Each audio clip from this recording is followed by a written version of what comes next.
You have heard both sides of this argument. One side tells you that vaping is a harmless alternative, a cloud of flavored water vapor that disappears into the air and takes all the danger with it. The other side tells you that vaping is just as bad as cigarettes, maybe worse. A new addiction delivery system dressed up in a sleek device designed to hook a generation that was smart enough to avoid cigarettes. Both sides are wrong, and both sides are right.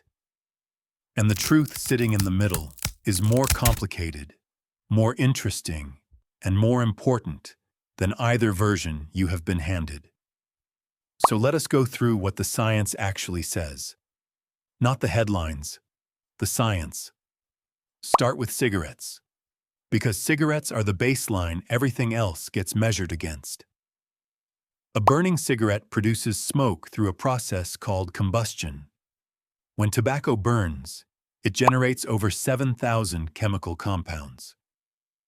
Researchers at the Centers for Disease Control have identified at least 70 of those compounds as known carcinogens.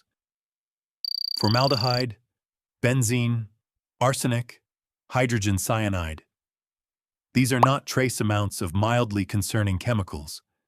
These are the chemicals that cause lung cancer, throat cancer, bladder cancer, and cardiovascular disease at a scale that has killed more than 8 million people per year globally, making smoking the single largest cause of preventable death in human history. The mechanism is combustion. Fire plus organic material equals a toxic chemical soup that your lungs were never designed to process. This part is not disputed by anyone.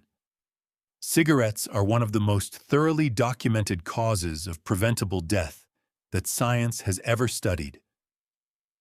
Now here is where vaping enters the picture, and where the science gets genuinely complicated. Electronic cigarettes, vapes, and pod devices do not burn anything. They heat a liquid, typically containing nicotine, propylene glycol, vegetable glycerin, and flavorings, to a temperature that produces an aerosol.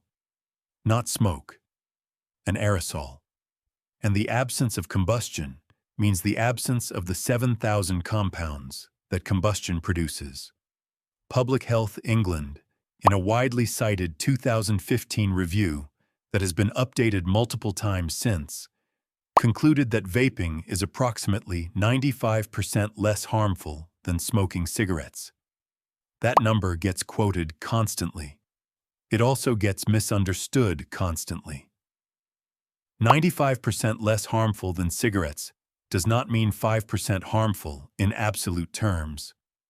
It means that compared to one of the most toxic consumer products ever sold, vaping causes significantly less measurable harm. That is a meaningful distinction. Significantly less harmful than a catastrophe is not the same as safe. Because vaping is not safe. And this is where the science gets more recent and more concerning. Researcher Stanton Glantz at the University of California, San Francisco has published research showing that vaping is associated with increased cardiovascular stress, increased risk of respiratory inflammation, and impaired lung function in regular users. The aerosol that vapes produce is not water vapor. It contains ultrafine particles that penetrate deep into lung tissue. It contains heavy metals including lead and nickel that leach from the heating coils. It contains flavoring compounds, particularly a chemical called diacetyl that is used in certain sweet or creamy flavors, that has been linked to a serious and irreversible lung condition called bronchiolitis obliterans, more commonly known as popcorn lung. And then in 2019, the United States saw a sudden outbreak of a severe lung injury called EVALI, e-cigarette or vaping product use associated lung injury, that hospitalized nearly 3,000 people and killed 68. The majority of those cases were linked to vitamin E acetate, a compound added to black market THC cartridges rather than regulated nicotine vapes. But the outbreak forced researchers and regulators to confront something uncomfortable. The long-term respiratory effects of inhaling heated aerosols into human lungs several hundred times per day had never been studied in humans over decades because the products had not existed long enough to study. This is perhaps the most honest thing that can be said about vaping right now. We do not fully know yet. The cigarette industry sold its product for decades before the cancer data became undeniable. Vaping has existed in its current form for roughly 15 years. The longitudinal data, the kind that follows people for 20 or 30 years, does not exist yet. What exists is early signal data, and some of those early signals are concerning. What is not concerning, by comparison, is the nicotine itself. This surprises people.